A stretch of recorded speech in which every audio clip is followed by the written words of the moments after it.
Hi everyone, Justin here from the Bill Coors Wellness Center, coming at you with another workout of the day.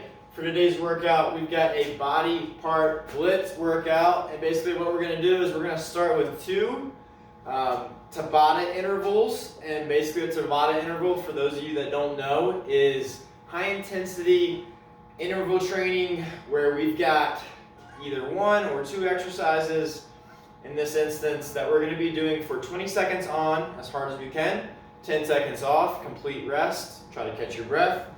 We're going to do that for 8 rounds. That is considered one round of Tabata.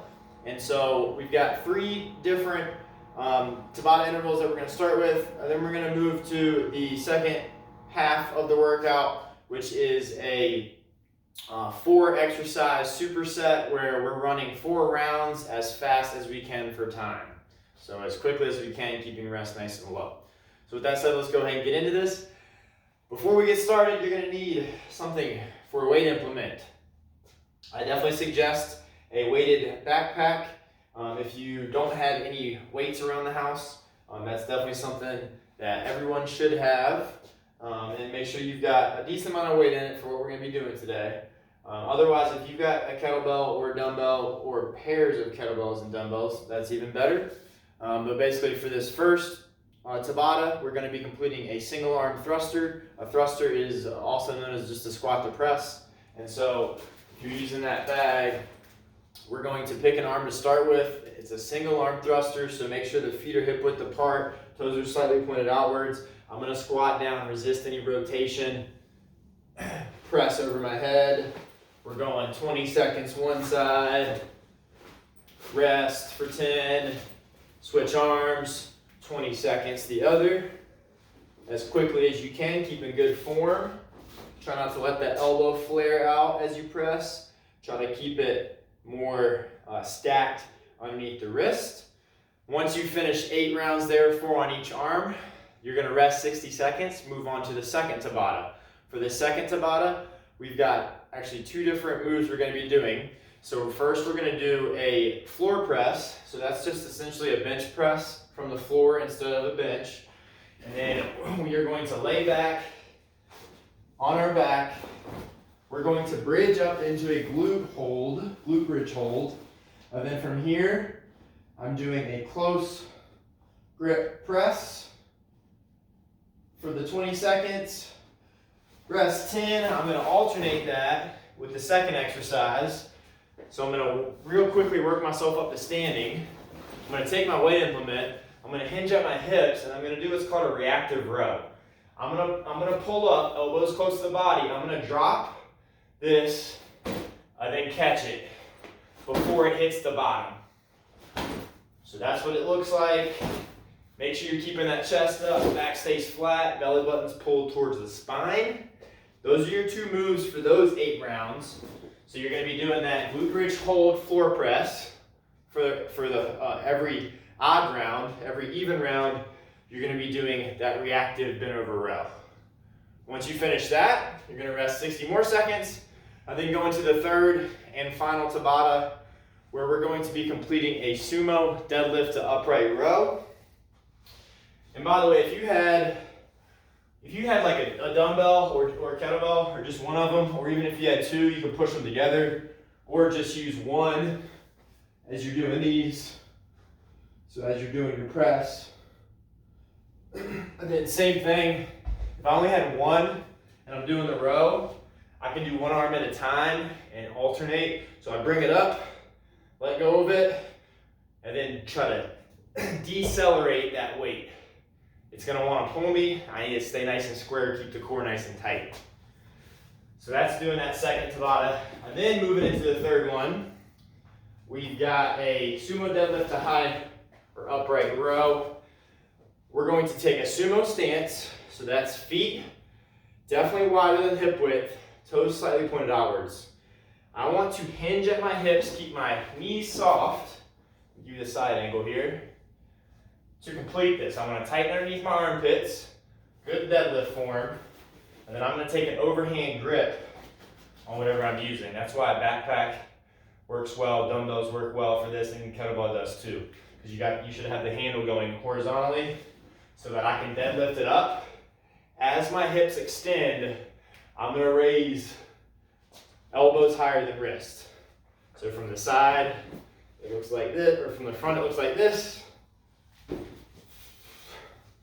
From the side, it looks like this. Make sure you're getting a hip hinge. We're not squatting the weight, so I'm not starting really low. Hips are slightly higher than the knees. And then I'm doing 20 seconds on, 10 seconds off, 8 rounds of that to complete that third and final Tabata interval. Once you finish that, rest 60 seconds or more if you need it before you hop into group 2 and the second half of the workout. For this, we've got 4 exercises. We're gonna try to go as quickly as we can, keeping rest low, but of course rest when you need it. You're gonna complete 4 rounds of this as quickly as you can, with good form, of course. No cheating. So, exercise 1 is gonna be a weighted walking lunge.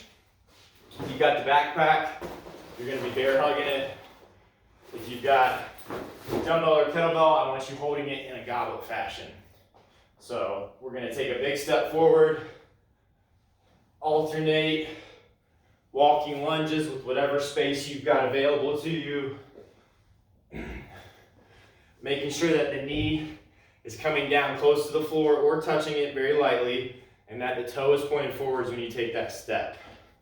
Knee follows the toe, don't let it cave in. Keep it stacked over the ankle and the toe. And that is your weighted walking lunge. You're completing 10 on each leg. Then you're moving directly into the second exercise where we've got 6 broad jump burpees. As the name suggests, we're gonna do a burpee first with the push-up. Kicking out, coming down.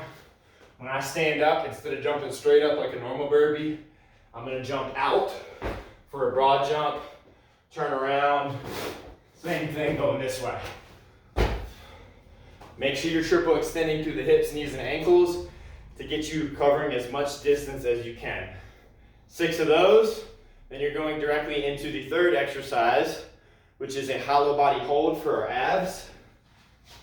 Coming down to the floor, low back is the only thing that's gonna be touching the floor when I get into position.